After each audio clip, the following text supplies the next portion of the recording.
is something that we have had to talk about way too many times than we would like, but you know what? We're going to keep bringing in the experts to find direction because we need it. We have a 14-year-old child who was shot and killed. It has hit everybody in a different way, so we are so excited to have licensed counselor and former police officer Tarus Sanders here with us today to talk about the way everybody is feeling about this. And, like Darcy said, she has girls at home. I have a little boy at home. I hate to think, it breaks my heart to think that there are moms out there who are afraid to let their kids go run an errand because somebody might kill them.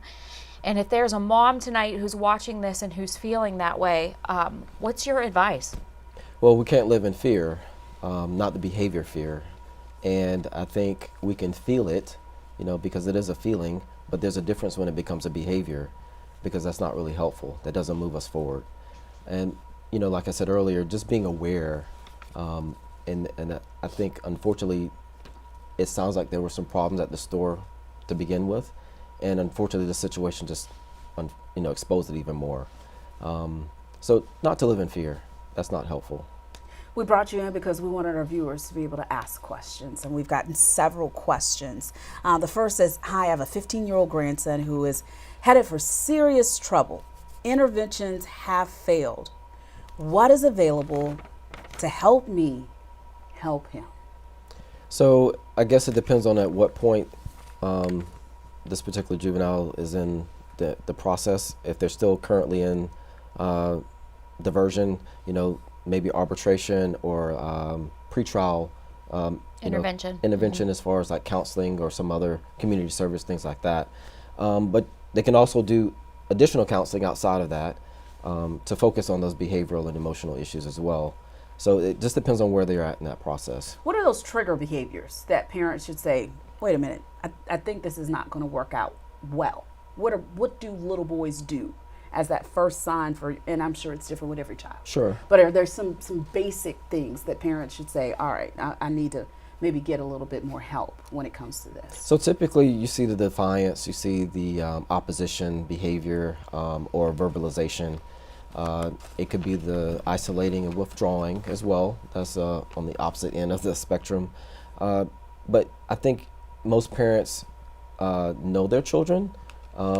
And I think you can observe those changes, even if it's like a sudden shift, and be curious about it.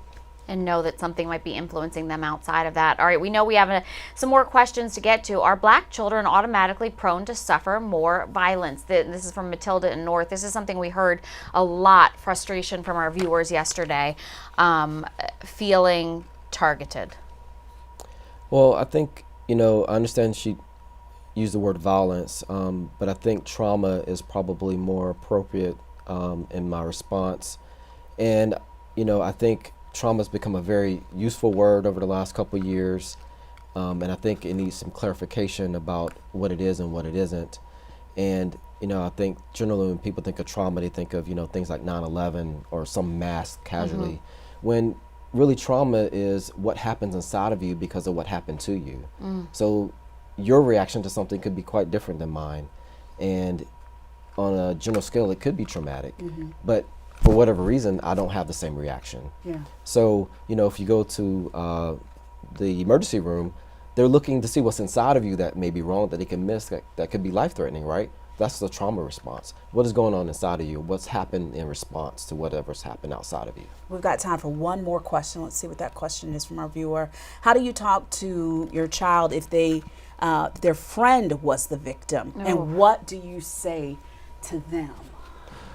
So, grieving happens in very general ways, and we can grieve without being directly affected. And I think, when we have peers that go through things, that we lose peers, through tragic situations like this or even car accidents, they can grieve and know that that's what it is, we're grieving, and how to really be okay with that, and how do we move through it and not feel like, something's wrong, I need to be strong or whatever the case may be. I think, being honest about what we're feeling help us to move through it. And to understand it's okay to be sad. Absolutely. Yeah. Absolutely. All right, Taurus, we've got some more questions. We want to make sure our viewers get as many of them in, but we've got to take a quick commercial break. We're going to continue this tough conversation after the break.